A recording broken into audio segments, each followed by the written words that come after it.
Tu passes des heures à analyser ses messages, à guetter ses réactions, à te demander si tu es celui qu'elle attend. Et si je te disais que la réponse est déjà là, sous tes yeux, mais que tu ne sais pas la lire? Les signes qu'une femme te considère comme l'homme parfait ne sont pas ce que tu crois. Ce ne sont ni les compliments, ni les rendez-vous parfaits, ni les déclarations enflammées. Les vrais indices sont plus subtils, plus profonds, et ils échappent à 90% des hommes. Dans cette vidéo, tu vas découvrir les 6 signes scientifiques qui prouvent qu'une femme t'idéalise positivement selon les travaux de Sandra Murray. Tu repartiras avec des techniques concrètes pour renforcer cette perception et faire en sorte qu'elle te voie comme son partenaire idéal.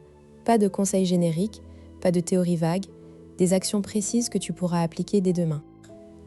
L'erreur que font la plupart des hommes, c'est de croire que pour être l'homme parfait, il faut être parfait. Ils pensent que plus ils se rapprochent d'un idéal irréprochable, plus ils sont attentionnés, disponibles, prévisibles, plus elle les verra comme l'homme de sa vie. En réalité, c'est l'inverse. Les études de la psychologue Sandra Murray à l'université de Buffalo montrent que l'idéalisation positive dans un couple ne repose pas sur la perfection objective, mais sur la capacité du partenaire à combler les failles du récit personnel de l'autre. Autrement dit, ce n'est pas parce que tu es sans défaut qu'elle t'idéalise. C'est parce que tu donnes un sens à son histoire. Le vrai secret, ce n'est pas d'être parfait, mais d'être le chaînon manquant de son roman intérieur. Et c'est là que la majorité des hommes se trompent. Ils essaient d'effacer leurs imperfections au lieu de les utiliser comme des ponts vers son attachement. Le mécanisme caché derrière l'idéalisation positive s'appelle le modèle de régulation de l'image du partenaire, développé par Sandra Murray en 1999. Ce modèle explique que, dans une relation amoureuse, chaque personne construit une version idéalisée de son partenaire. Cette version n'est pas une illusion naïve, c'est un filtre actif qui minimise les défauts réels et amplifie les qualités qui correspondent à ses besoins profonds.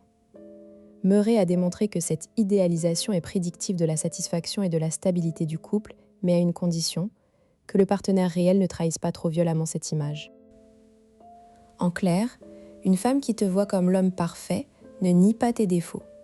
Elle les réinterprète à travers le prisme de ce qu'elle cherche. Par exemple, si elle a besoin de sécurité, elle verra ta tendance à planifier comme une preuve de fiabilité. Si elle a besoin d'aventure, elle interprétera ton imprévisibilité comme du mystère. Le piège, c'est que si tu changes trop brusquement, ou si tu agis en contradiction avec son idéal, tu casses le sort. L'idéalisation est un équilibre délicat entre être toi-même et incarner ce qu'elle projette sur toi. Prenons un exemple concret. Jérémy, 32 ans, architecte à Lyon. Il sort avec Clara, 30 ans, directrice d'une galerie d'art. Clara a un passif amoureux compliqué. Ses ex étaient tous des hommes très présents au début, puis devenaient distants et imprévisibles. Elle raconte souvent qu'elle cherche quelqu'un de stable mais qui ne l'ennuie pas. Jérémy, lui, est plutôt casanier, organisé, et il a du mal à improviser. Un jour, Clara lui dit « J'aime que tu sois toujours fiable, même quand je suis débordée, je sais que je peux compter sur toi. » Jérémy se dit « Elle me trouve ennuyeux. » Il décide de changer, de devenir plus spontané, de l'emmener en week-end surprise, sans rien préparer. Résultat, Clara est stressée. Elle déteste l'imprévu. Et elle se sent perdue. Elle finit par lui dire « Je ne te reconnais plus. » Que s'est-il passé? Jérémy a mal interprété le signal. Quand Clara le voyait comme fiable, elle ne pointait pas un défaut. Elle idéalisait ce trait comme une réponse à son besoin de sécurité. En changeant, il a brisé son image idéale. Le vrai signe qu'elle le voyait comme l'homme parfait, c'était justement cette phrase « Je sais que je peux compter sur toi ». Mais Jérémy ne l'a pas entendu. Il a écouté son insécurité à lui plutôt que le message d'elle.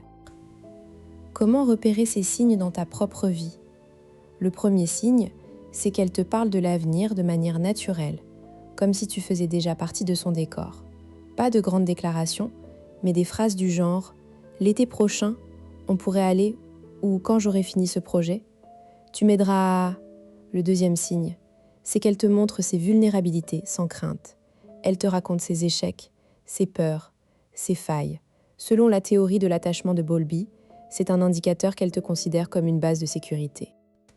Le troisième signe, c'est qu'elle cherche ton avis sur des décisions importantes, même en dehors de la relation, changement de carrière, achat immobilier, choix de vie. Elle te traite comme un partenaire stratégique. Le quatrième signe, c'est qu'elle rit de tes blagues même quand elles sont nulles. Ce n'est pas de la flatterie, c'est un signal d'accord émotionnel. Le 5e signe, c'est qu'elle mémorise des détails insignifiants. Ton plat préféré, le nom de ton collègue relou, la date de ton rendez-vous chez le dentiste. Cela montre qu'elle te garde en tête même quand tu n'es pas là. Le 6e signe, enfin, c'est qu'elle te défend devant les autres. Si quelqu'un te critique, elle prend ta défense, même si elle est d'accord en privé. C'est la preuve qu'elle a intégré ton image à son identité sociale. Pourquoi est-ce crucial de reconnaître ces signes ? Parce que quand tu les identifies, tu arrêtes de chercher des preuves d'amour là où il n'y en a pas, et tu investis ton énergie dans ce qui fonctionne. Tu cesses de demander « tu m'aimes » pour écouter ce qu'elle dit déjà. Tu deviens plus confiant, moins needy, et paradoxalement, tu corresponds encore plus à son idéal. Les hommes qui comprennent ces signes ne passent pas leur temps à douter. Ils savent où ils en sont et ils agissent en conséquence. Cette clarté transforme la relation. Technique numéro 1. La validation narrative. Quand elle te raconte un problème, ne cherche pas à le résoudre immédiatement. À la place, utilise la technique du reflet amplifié. Tu répètes ce qu'elle dit avec un mot plus positif. Exemple, elle dit « Je suis crevée par ce projet au boulot ». Tu réponds « Tu es complètement investie et c'est ce qui fait que tu es si bonne ». Cela renforce l'idée que tu vois ses forces mêmes dans ses faiblesses. Elle se sent comprise et idéalisée à son tour. Technique numéro 2, le renforcement de l'idéal partagé. Une fois par semaine, prends un moment pour verbaliser un souvenir commun en utilisant un langage inclusif. Par exemple, je repensais à ce week-end à la mer. C'était exactement le genre de moment que j'espérais vivre avec toi. Tu ancres l'idée que vous êtes en train de construire un récit commun et tu deviens le héros de son histoire. Selon les travaux d'Aron sur l'expansion de soi, ce partage renforce le sentiment d'unité. Technique numéro 3. Le contraste maîtrisé. De temps en temps, montre-lui que tu pourrais être différent, mais que tu choisis d'être constant. Par exemple, si tu es toujours organisé, un jour, laisse traîner une tâche et dis « D'habitude, je planifie tout, mais avec toi, je me laisse aller ». Cela crée un contraste qui souligne que ta fiabilité est un choix, pas une contrainte. Elle voit que tu es adaptable, mais que tu restes son roc. Cette technique utilise le principe de rareté.